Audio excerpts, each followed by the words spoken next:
chatted with us. I can't even speak today. I need to wake up. Too much coffee. Not even enough. By Sarah Davies, who is a local bodybuilder here in Northern Ireland, and she's going to share with us a little bit about her story. So without further ado, we're going to pass over to Sarah for her to introduce herself once again, her name, but give us a little bit of background into where she started off, like what made the change happen. Hi, thanks. First of all, thanks so much for having me on, guys. Really appreciate it. So, I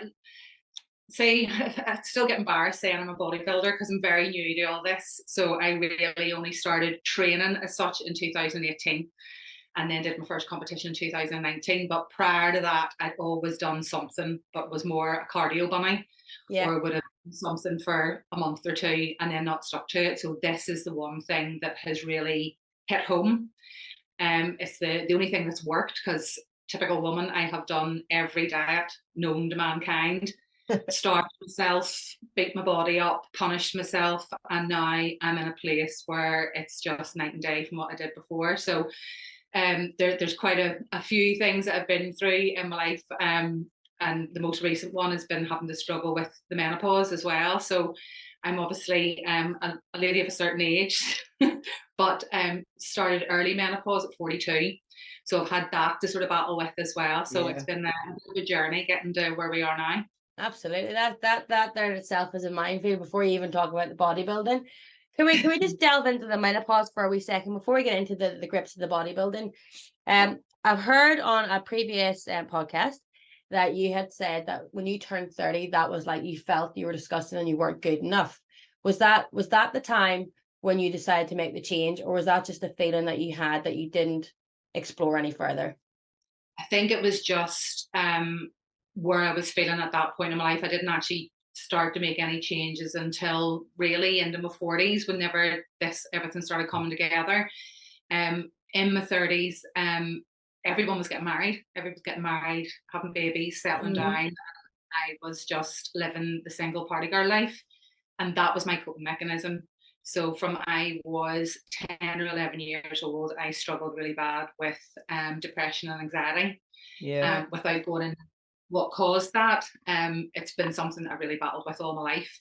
So at 30, it was a big milestone. You're turning 30, you're supposed to have your shit together. And I just felt like I had nothing. I hated myself, hated the person I was, hated the way I looked. So it was just a really, really tough time for me. Yeah, I can relate to that, because at 30 I had it planned out in my head, because back in the day we have to have a 5-year plan. Yeah. And my plan was, right, by 30 I'm going to be married, I'm going to have one kid on the way, or else one kid born, and I'm going to be doing really successful in my real job. And that didn't happen. And at 30 I had, like many people might describe as a midlife crisis, and I decided to pack up and go traveling the world for a year and then come back and reassess. But it took me another decade to figure out that where I was a bit crap. Yeah. We get there in the end. We did. That's it. You got to go through the hard times to find the good times, I believe. Yeah, you do. And you know what?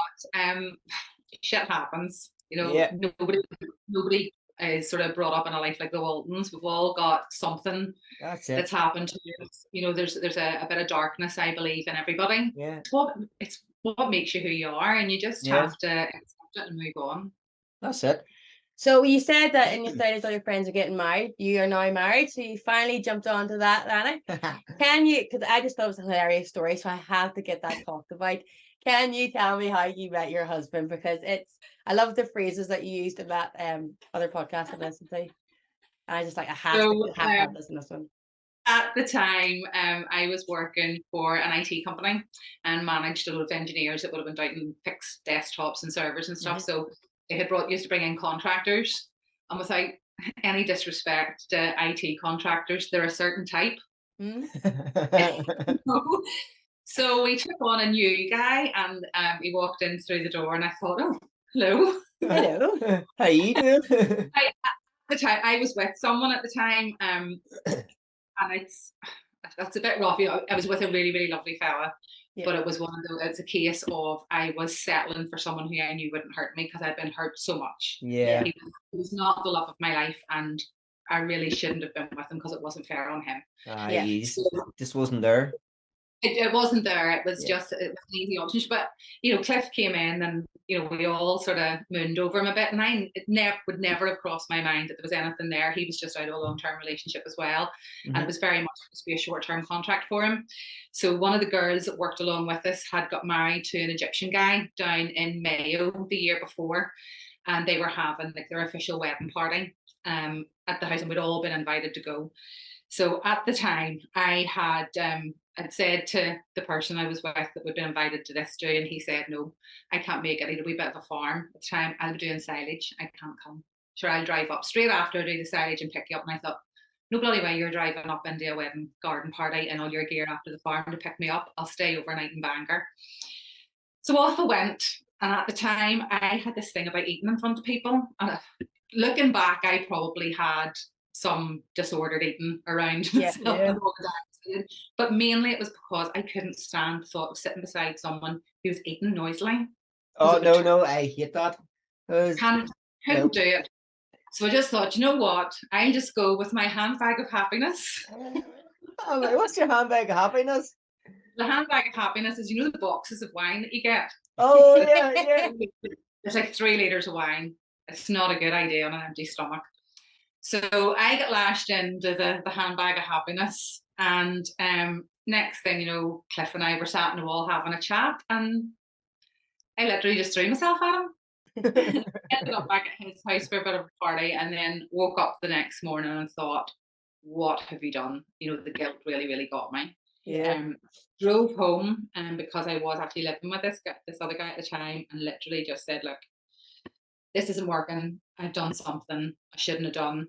I need to go. I'm really sorry. And it was an awful situation to put him, but I wasn't doing it for Clifford because I never thought anything would happen there. So I did the very mature thing and rang in sick on Monday morning because obviously everybody from work had been at the wedding party and had seen what the boss lady had been up to. Yeah. So I couldn't place going in. And that afternoon, the door went and there was a delivery of a huge bunch of flowers. So immediately I thought this was the other guy, saying that he'd gone off to work while I was saying, trying to make plans about moving out and whatever. And I thought they were from him, but they were actually from Cliff saying, we need to talk. And the rest is history. We moved in together after 3 months, I think. Brilliant. And Clifford had said, I'm never getting married, I'm never having kids, and I'm going to go away to India and do some exams. And I thought, yeah, okay. Guess what? That ain't happening. So you got married? We got married. Well, we did things arse about face. We had Evie. We'd been away on holiday, and Clifford had said, well, maybe we should try for a baby.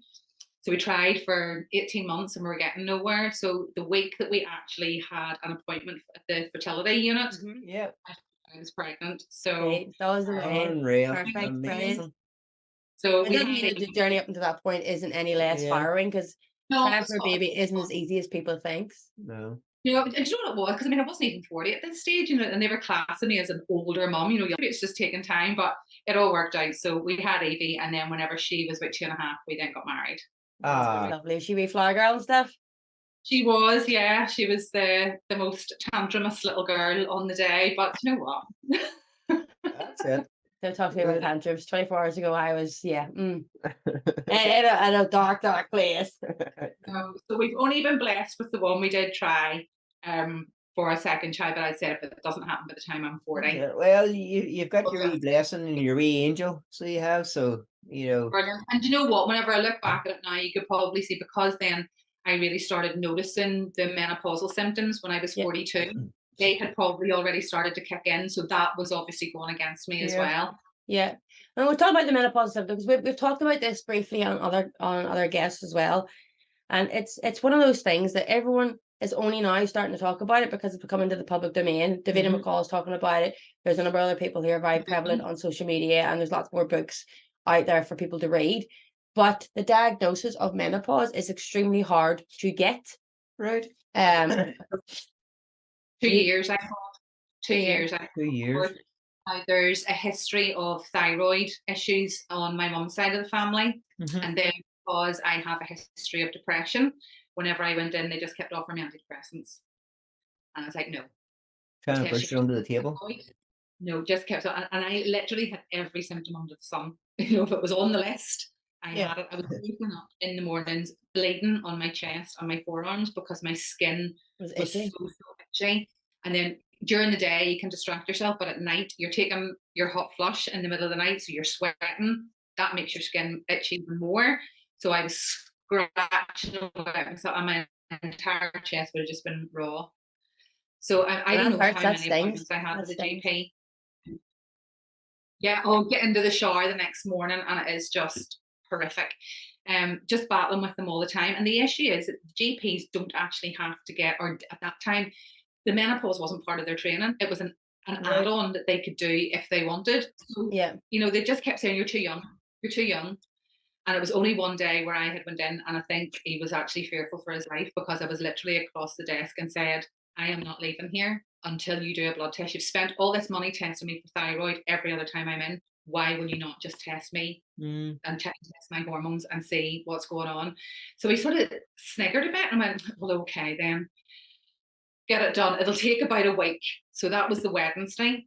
And on the Friday night, and never forget it, we were all sitting eating our dinner, and my mobile went, and I looked. It was the doctor. Hello, Mrs. Davis. This is Doctor whatever ringing, and just with your results. So it was your FCH levels that they measure, and if they're over 35, I think it was your perimenopause, and mine were in the 90s. So I was way past peri and Way well past. into. And so it was, That's we crazy. just to come in and perhaps discuss HRT. And I said, no, I'll tell you what to do. You write me a prescription for Yeah. HRT, because it was impacting my marriage, my Mhm. social life, wider family. At that time, I was working for BT and had quite a high pressure job there. And I was failing every single day. People just did not want to come anywhere near me, because I literally could just be sat at my desk, either screaming at someone for no reason whatsoever, or in floods of tears. And It's then I not. was It's not a coming way to home and I was be. bringing all. It was just constant, and everybody just kept, and everyone thought, Sarah's just having another episode. And that was making me even more frustrated, because Yeah. I know what it's like to be depressed, and this wasn't depression, but no one was listening to me. That must have been so frustrating. And in terms of like, whenever you said you fought for 2 years to get the diagnosis and then obviously the treatment, had you researched the treatment like the HRT and stuff, and it had that scared you in any way? Because there's so many scare articles about HRT. There is, do you know what? I was just at the point where I just needed something. I tried all the natural bits and pieces and just nothing was happening. And I just knew myself that my hormones were just completely out of whack and it needed to be helped. Yeah. So it was, for me, it was a no-brainer. And I understand that there's certain conditions that, people would be wary of using it. And some people just don't want to go down that route. And a lot of women don't even suffer. They maybe have 2 or 3 symptoms that are perfectly manageable and they can cope with. But whenever you've got 10, 15 symptoms happening every day and you just feel like you are losing your mind, and Yeah.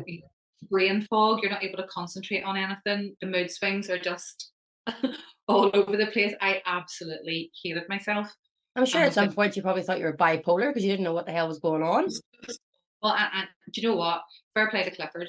It shows how much he loves me, because how that man stuck around. Indeed. I because it was awful for Evie as well. To see her mum like that. Yeah. Yeah. Mm. I think as mums especially, we put a lot of pressure on us because inside our bodies, we don't fully understand what's going on. I'm going through the menopause. It is essentially the depletion of hormones from your body. You do not remake them again. So that's why you take the HRT, which is a hormone replacement treatment for synthetic hormones to make everything a bit balanced. You guys, all right, you guys just don't have to deal with all that crap, but we cannot, as females, deal with the imbalance. Like, there's nothing we can physically do or eat certain foods that make our hormones grow again. We just have to manage it. So it's a big phase in a woman's life. Yeah. And just as it is entering into puberty, it's a big phase as well. There's all those hormones every month. So it's a big topic, and it's not why we're here to talk about today, Yeah. but it's something that was very prevalent to you. And from that moment on, you get your HRT. How do you then start to feel within yourself, and what changes do you then start to make physically to yourself? This was probably the point when I started to take back the control, because I was just able to live and felt more like myself again. So Yeah. it was in and around that time where Clifford and I had been members of fitness first. And they say we're members, but we're paying our membership every month, but we Yeah. weren't going anywhere in the place. So I had said to him, right, enough is enough. We need to go and find another gym. Excuse me. So we went in Bangor and had a look. First gym we went to was Elysium. Mhm. And just as soon as we walked in, Clifford thought, this isn't going to be for Sarah. But I actually loved it. It's not a commercial gym. It was Yep. down and Yeah. dirty. And the people just seemed really genuine. I thought, right, this is for me. So for about a year, I was going along and just doing my own thing. A lot of cardio, maybe went and lifted a couple of weights. But when Clifford and I would have been in the weekend, there was a class going on a Saturday and Sunday morning with one of the PTs, and they called it a boot camp, but it was literally a resistance class where on a Saturday you did upper body, Sunday they did lower body, and the crack just looked amazing. Everybody was really, Brilliant. really into themselves. And at this point, I still hadn't really gelled with anyone in the team, wasn't really part of the gym community. So I bit the bullet and started going to these classes and got to know all the girls that were there. And that's when everything just clicked. You find your people. This surrounded by the people that were so positive. Yeah. The crack was brilliant. And Adam, who was taking the classes, who then coached me during my bodybuilding, was just incredible. So I had planned to get Botox. We've all done it. Have you? Just no way. I think I was gonna have big frown lines in my wedding. There's no way. After doing all that work with you to get fit. No. Planned to get it and then bawled at the last minute. Just thought, needles in your head? No, thank you. I'll Yeah. use my Botox money and I'll see if Adam will coach me for a month so that I know what I'm doing when I'm going to the gym. So I did a month. That turned into 2 months. And then that turned into 3 months. Maybe. And because I was very new to it, things were just happening like that. The changes Right. were just incredible. There was no changes really you didn't put me on a food plan or eating plan. I had no nutritional targets. It was purely from the training and my body just changed so dramatically. It was incredible.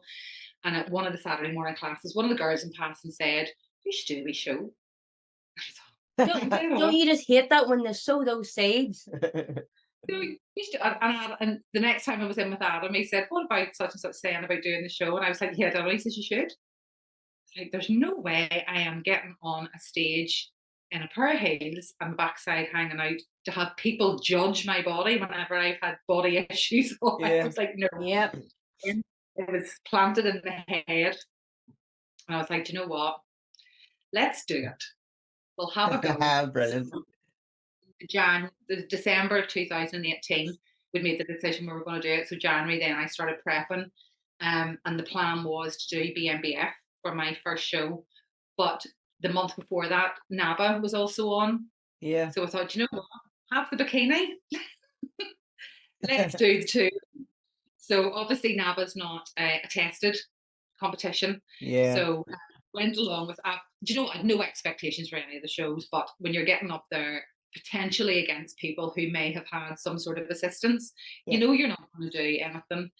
And even the video will pop up every now and again on my memories, and I just cringe because I didn't know how to pose. There's not a bit of muscle on me at the time. I thought it was lovely, but I was having the time of my life. Before I went on stage, I literally thought I'm either going to shit myself or I'm going to bulk because I can't do it. Too well.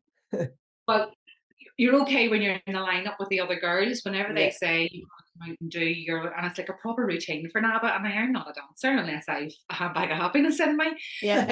So to go out and do that, everybody from the gym was there. My mum was there. You know, Evie and Clifford and everybody was there, and just to hear everybody shouting and screaming for you was incredible. That's amazing. Yeah. So it was a novice figure class that I had done, and I placed 5th.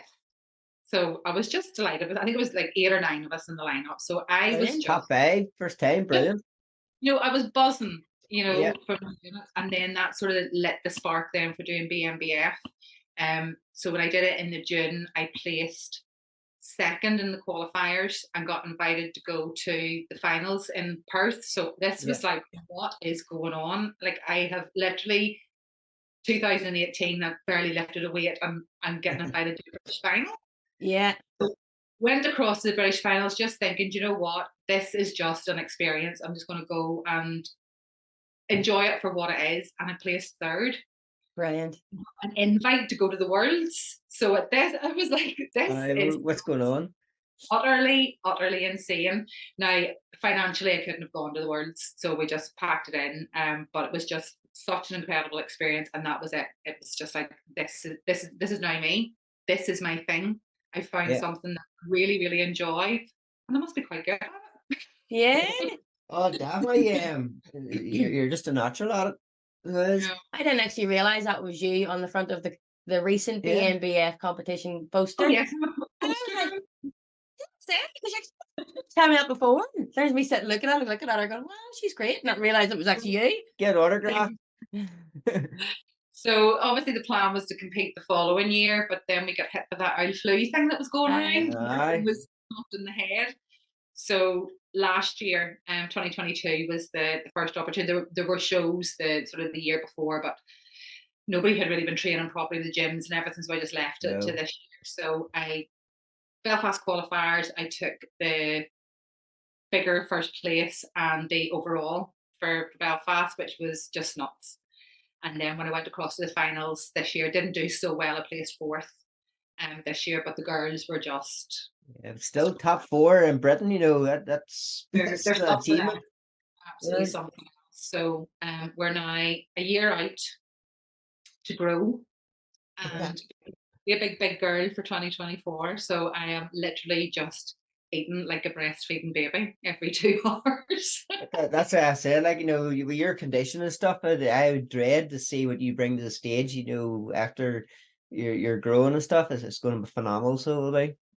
Fingers Yeah. So crossed. how has your body confidence changed since first competing to now looking towards the next competition? Like, Night and day.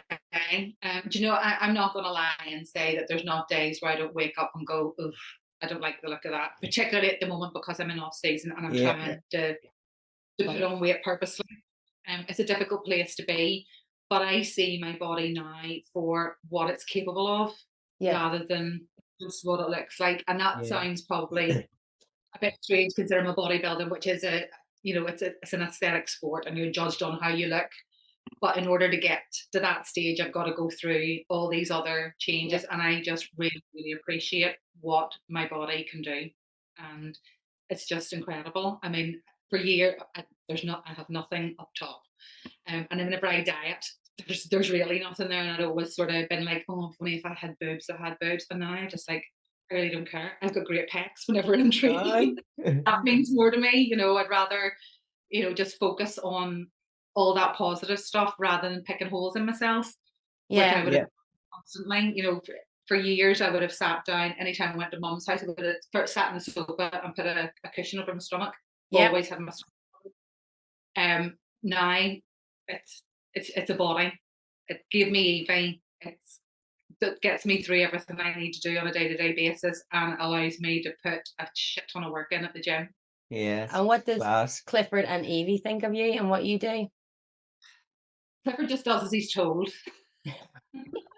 Good boy, good boy. You know what? He's brilliant. He's so supportive. I'm very conscious that this is my decision, so I juggle things very much so that my day and everything fits around my full-time job, fitting in my training, and I don't pass things on for him. It's not like I'm going, well, I'm now a bodybuilder, so you have to now start doing all this other stuff that I used to do.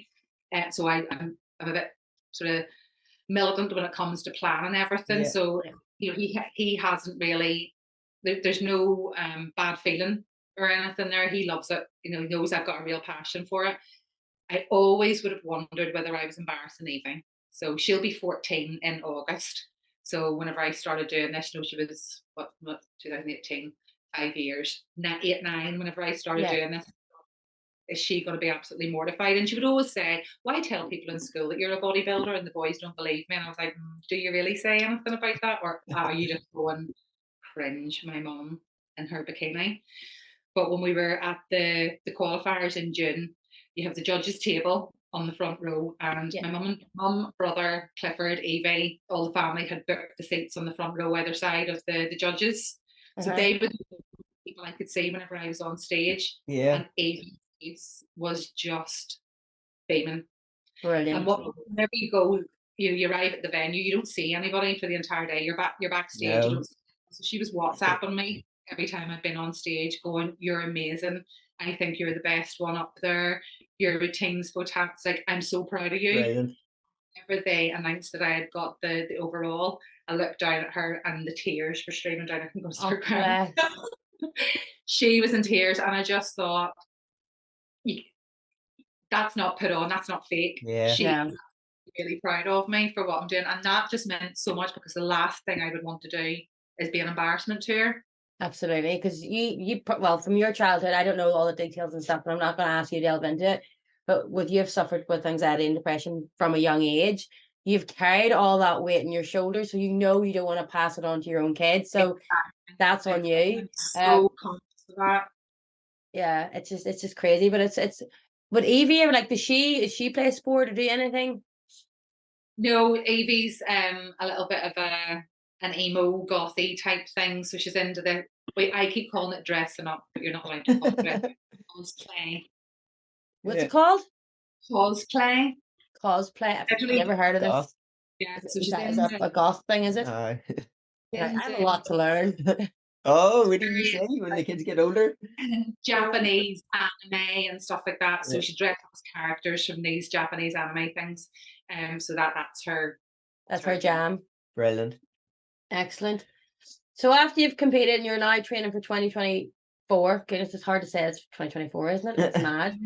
What sort of things do you do in terms of the training and stuff? Like, how do you do it? So after I competed at the finals, we were going through, obviously, electricity was going through the roof. Every time you went to Tesco's, you just felt like you'd been mugged. Oh, So when I come back after that, and it would have been selfish for me to continue on with my coaching sessions.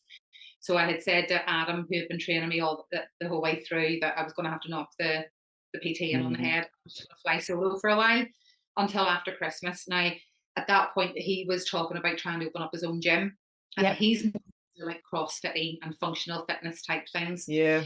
Taking the break, and after Christmas, then I was kind of just flailing and not really knowing, wasn't pushing myself in the gym, because you're doing it yourself. You think you're pushing yourself, but you're not. Yeah.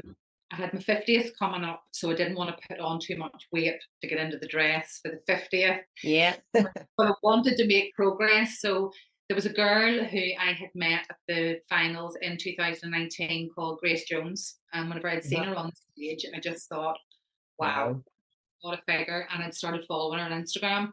She then had started doing online coaching. So after Christmas, she had put in a post up saying she was looking for more clients. So I sort of hummed and hawed, because I'd always been the person that went, online coaching, sure, that's rubbish. How could that? So I reached out to her, had a chat with her, and signed up with her at the end of February, and can honestly say nothing has worked as well as the online coaching. Why do you think that is? Given that you've been so used to, like, you weren't somebody who went to the gym before, you went to the gym and then you had the support of Adam before there at your side, pushing you a little bit further. You then decided to step back thinking, with no disrespect, I know a little about what I'm doing now. I've got some competitions under my belt. I'll go and be self-sufficient, and realize that you didn't have that support, that drive, that ambition to push further, because nobody's nattering in your ear. So why do you think online, whenever you're not having that person face to face, works? She is literally there 24/7. Right. Yeah. And if I send her a message at some stage this morning by tea time, she will come back to me.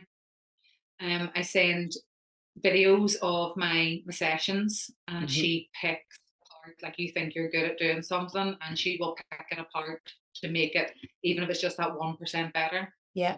Yeah. So you've got constant feedback. The flexibility is the thing for me as well, because I'm really busy in work. I've got Evie, I've got Clifford. I want to have a bit of a life. So being stuck to going to someone at a certain time on certain days wasn't really going to work for me now. So if I've had a manic morning in work and I just feel, I can go at lunchtime and go, do you know what? I can go and get my session and just close off work for an hour. Yeah.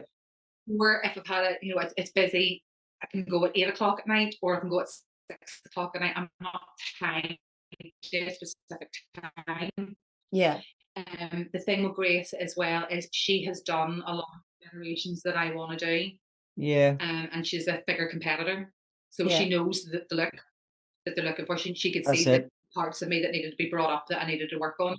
Yeah, And that's what we're really focusing on. So it just works so well. And then you're part of a community as well. So there's about 35, 40 other women that are in her coaching team now, not holy smokes. bodybuilders. There's only 2 or 3 of us that are actually bodybuilders. The rest of them are more lifestyle clients. Yeah, But it's having, people to bounce off and share I like things that with. term. Lifestyle clients. That's very Yeah.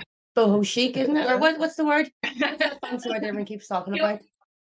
yeah, it's just that you're just someone who just wants to look better without any sort of competing. There's just and live their yeah. life, in a sort of balanced way without being 800 calories and 25,000 steps a day. That's ridiculous. Yeah, I know. I think the industry is, and I'm sure you've seen this when you first stepped into it.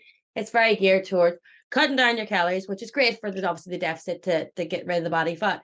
But it's all about do this, do this, do this, do this. Just do it every day a little bit better than you did the day before.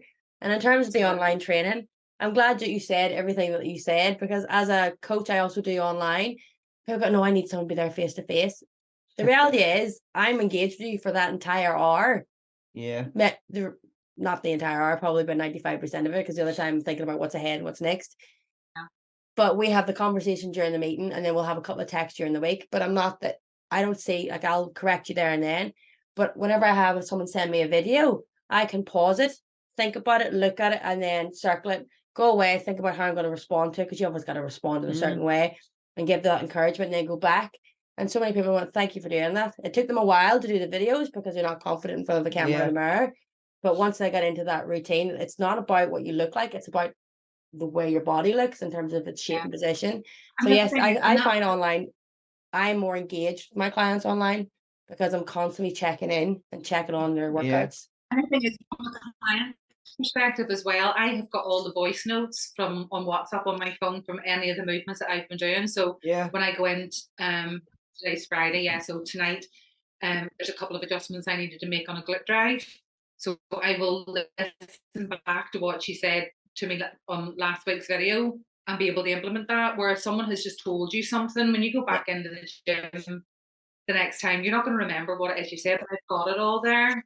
Yeah. Do you know what? I think face to face for someone who is the very first time is invaluable, because you've got someone there with you that can really show you how to do something. I think when you've got a bit of knowledge and all someone's having to do is tweak things and can talk to you in a language that you're going to understand, you've got a bit of knowledge about training, and the terminology that's used, it makes it so much easier. But someone who's never stepped inside a gym and never lifted a dumbbell before, then even to have a few face-to-face sessions before you go online is really, really good.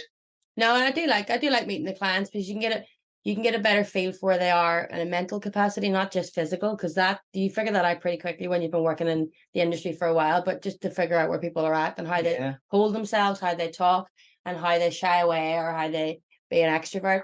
And it's really important to have that initial face to face. Plus, it's also good that she's a competitor as well, so both of you can work off each other. She say you're posing too, tweak everything for you. And so that's kind of handy too. She knows what she's talking about and stuff and all, and then you can understand it. In terms of the posing, you said that you had no clue how to do it. So did you then go get coached in how to pose, or? Yeah, do you know what? That is my nemesis. High five you that one. I hate it. It's horrible, having to do things a certain way.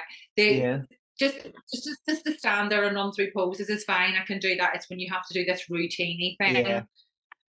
It's not my bag, but it's something you need to do. So yeah, I have gone when you're posing, like, you wouldn't think that you wouldn't know that there, because you're very fluent and stuff, fluent.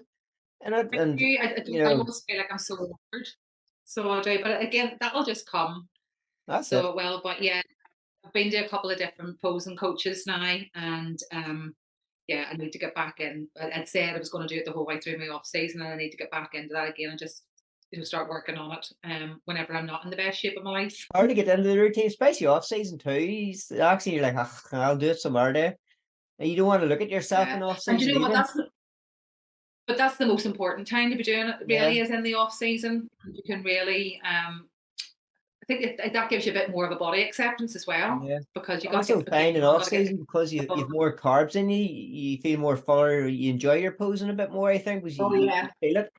Do a Yeah. posing session every day. Every day, yeah. Just try and tweak everything, it's as I say, off season's better because you're full of carbs, so you're more fuller feeling. Where when you're prepping, you're flat, you're not feeling everything, Yeah. and you're like, oh, do I have to do this again? I must admit, like, because No, Davey yeah. came on here, he sowed the seed in my head for NIFMA. Now, I still haven't actually physically signed up for it. And I know I'm about 14 and a half, 15 weeks out. I mean, okay. So the last 2 weeks, I've been a bit more strict on my diet in terms of protein, down everything else. Half a cake a day instead of a full one. Well, because it's my kid's birthday. It was my kid's 5th birthday and the other one's half birthday. So you can't not have cake. And then it's my birthday next week. But I know that whenever it comes out, the kids are away, like anywhere in the house, I'm gawking at myself, just picking at myself, picking at the bad points. Like I'm the worst critic of myself. But I'm standing doing these poses. I'm like, this is fucking hard. And I'm not even doing them right. But I'm like trying to hold It's exhausting. trying to get the muscles tight so everything starts to pop. When I say pop, I mean try to get past the bum belly and bum. And like doing the calves and even holding the calf pose. Not that I know what I'm talking about, like, but I need some training. Yeah, This is ridiculous. You're exhausted after it. It does take it out of you. Because I went and saw him, so I've never seen a show before. I saw Davies on the 25th of June there, and the guys were like, phew, the sweat was beating off, and I was like, right, I know the lights are hot, but they're not that hot. So I honestly was complete, not like naive to how hard that whole process is. And there was like, brutal. and then they were like huffing and panting at the end. I was like, you're standing hosing me. That's hard. But obviously, I figured it out. It's very hard. It is. It's a skill in itself. Skill. It is indeed. Still can't figure it out. Well, you've both done it extremely well, so you must be doing something right. I know. But it'll be interesting. The worst things you could be doing. Exactly. So it gives us motivation. And I suppose like yourselves, our kids see what we're doing, it gives them motivation too. Maybe someday they'll step into our shoes and take over. And also it gives them like a positive view of life. It could be a lot worse. Yeah. And something I was really conscious of whenever I was doing my first prep was obviously eating. So I had said to them, if I have to go crazy low with my food, I'm going to have to pull out of this because I don't want Evie to see me doing that. Yeah. So I'm really lucky genetically. I can't shy away from that. Whenever I was dieting, I think the lowest I went in my prep was 2,200. What? And I didn't. I had to go lower than that. Are you talking about 2,000 calories? Mm-hmm. And I had no cardio. It was all just steps. So I was so lucky that I was able to do that. And I know trying to get rid of the body fat. There's other women that have to maybe go down to 1,200-1,300. They're doing cardio 2-3 times a day. For me, I couldn't let her see me do that because I didn't want that to look normal. Yeah, no, totally understand. So I've been able to do it in such an easy way has probably why I just want to keep on doing it. I don't know what my next prep's going to be like because I'm going to be another year older, but fingers crossed. You have the experience and you know when you need to tweak it. Plus also you have the genetics, like your conditioning is. When I see the first time seeing your back, I was like, I want that. And you can see all the details and all. And then Mandy texts me, says, did you see Sarah this time? And I says, I'm standing backstage looking. I'm like, yeah, I can just pull my clothes on here and go home. My problem is I probably come in too hard. Yeah. So we just have to watch that because I think at the qualifiers I probably was a little bit softer than I was at the finals, and I probably should have tried to hold the condition that I had rather than pushing for the extra couple of pounds. Yeah. Because I was serious. But that's not a bad thing. It's all a learning curve, that's it. I'd rather be told you got 2 conditioned than not be conditioned enough. That's a compliment and a half. You're like, oh, you're 2 conditioned. Thanks for that one. I know bodybuilding is not, this is maybe a controversial comment, not for everyone, especially for many females. So what sort of myths or positivity can you shine on it? Because for me personally, I look at it and go, it's beautiful. It's a very aesthetic. It's a lot of hard work. So I appreciate that. Do I want myself to look that way all the time? I don't know. But I've come over the years through wisdom and grace and give myself a bit more acceptance that I'd rather look stronger than Well, you see, skinnier, and I'd rather have that ability to be around for my kids Well, because the my likes of- muscles and functionality are. Legs of Sarah, you know, that's to me, that's you look at that, you'd say that most girls would want to go for legs what you look like, rather than some of the girls who go deeper into the bodybuilding look like a man. Yes, Like legs to the Mandy, you know, it's the terrain and say, you know, see Sarah and say that's like the shape she wants to I'm be. just completely drooling over her arms right Yeah. now. You know, it's They're just oh. You know what? Listen, what people see of us on stage, that's a snapshot, and that is literally one day. yeah, Whenever we're stood on stage, we might look absolutely incredible under those lights and with your tan and your bikini on, but you feel like absolute shit. You know, that's what I said. You know, I've heard this many you look times. the best you ever, look the best you ever did, but you feel the worst you ever feel. Yeah. So that's not something that's sustainable for anyone. Yeah. So for me, bodybuilding outside competing, I think it's something, not even bodybuilding, resistance training, I think is something that everybody needs to be Yeah. doing. And take away the aesthetic side of things, you know, what it's Yeah. going to do for you further down the line is just incredible. So for women, obviously, as well as all our hormones and everything going, you lose your bone density, you Yeah. lose your muscle density, anything that you can do to combat that. yeah, I want to be able to, if I have a slip, trip or fall when I'm 70, to be able to pick myself up off the ground Yeah. and not have someone else have to lift me up. I want to be able to go up the stairs, go to the toilet and wipe my own backside without anybody else having to do it for me. And for me, that's the big thing. So at the moment, yes, it is more about the aesthetics, but long term, the good that I'm doing for my body yeah, is incredible.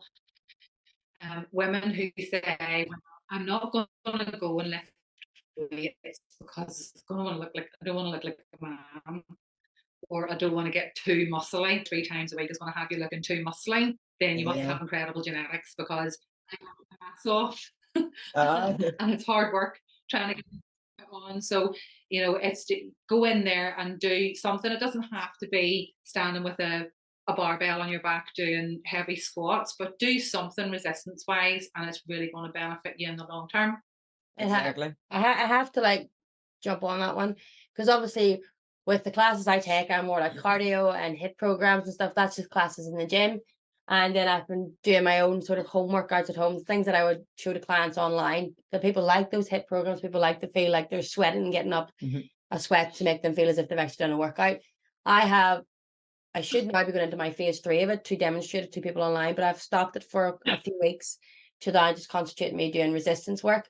And in those 2-3 weeks that I've been doing it already, I'm seeing more change in my body than I did with doing my hip programs. So that's now making me think about how I'm going to deliver my programs online, and maybe I should change them up. Still have the hit for people who want to do it because some people just love cardio, Absolutely. and then just add the And you know what? resistance. Because everybody just thinks they need to get a sweat on and burn calories, Yeah. and we just need to get away from this thing of punishing your body and burning calories Yeah. for fat loss. Yeah. You know, it's just such a negative way of looking at things. You know, build a bit of muscle. You're going to be able to eat a bit more food anyway because it's more calorie hungry. Mm-hmm. You know, get that bit of muscle built up. By no means, you know, going to, and I don't, this isn't meant to sound big headed, but not to my level of muscle. Just build a bit. If you've gone from having nothing to having something, it's going to make such a difference. Yeah. Don't think that you have to do hours and hours of something that's just going to make you feel absolutely exhausted because that's burning loads of calories, and that's what I have to do. It should be To be fun. able to eat that Mars bar, you know, treat your body with respect. Yeah. Well, sir, we know you're very busy, so we'll probably have to let you shoot on. But usually ask our Guess. guests 3 bits of advice. What would you recommend? 3 bits of advice to give people? 3 bits of advice. Okay, so get out and walk. Nobody needs to be killing themselves with hours and hours of cardio. Walking is free. It's the gentlest thing on your joints and your body, and it is the best way to clear your head. Get out. If you're only managing 4,000 steps a day now, think about doing 6. Don't be thinking, we'll have to hit this 12,000 steps a day number. Add another couple of thousand on every day. Get up 10, 15 minutes early and go for a quick walk. Just get moving. Just find something that lights the fire in you. You know, and no one has to do anything to a competitive level, but just find whatever that thing is that makes you want to get up and do something and look after your body and treat it well. And the last thing is just be kind to yourself. We spend so much time picking holes in ourselves, comparing ourselves to others, and just don't do it. You know, sit back and think about all the things that you can do. And if there's something that you can't do, don't dwell on why you can't do it. Think about how you can maybe make steps to be able to move closer to be able to do that thing. Get up and go. That's perfect, Sarah. It's been an absolute pleasure as always to speak to you. I've had the pleasure of being communicating with you via Instagram, which has been great. And I'll be sure to be sending you messages for tips and advice for the upcoming competition I'm going to see. And if you want to shout me a free training session, I'll be like, Sarah, can I come to gym with you for today? That would be awesome. I won't be lifting anywhere near as heavy as you, so I'm going to be very humbled, but that is okay. I can take that. I get humbled every day by my children. So I'll supply the bucket for them. Thanks so much for having me on, guys. And Davey, best of luck with your upcoming thank you very much. And so we'll keep in contact, sir. I'm looking forward to see what you bring next year. Say it's going to be phenomenal. Fingers crossed. I'm looking forward to find out what the next one color is going to be. So it's going to be interesting. Yeah. Those bikinis are not cheap, by the way. No. I have been looking, and I was like, even like secondhand. I'm like, jeez, I have to be serious about this. Yeah, a cheap one's not cheap. No. They're not cheap. So this is a serious sport. Like, don't be fooled by thinking it's just going to the gym and then standing on stage and posing. It's serious. No. Your presentation, that's the key. So it is. And then your tab.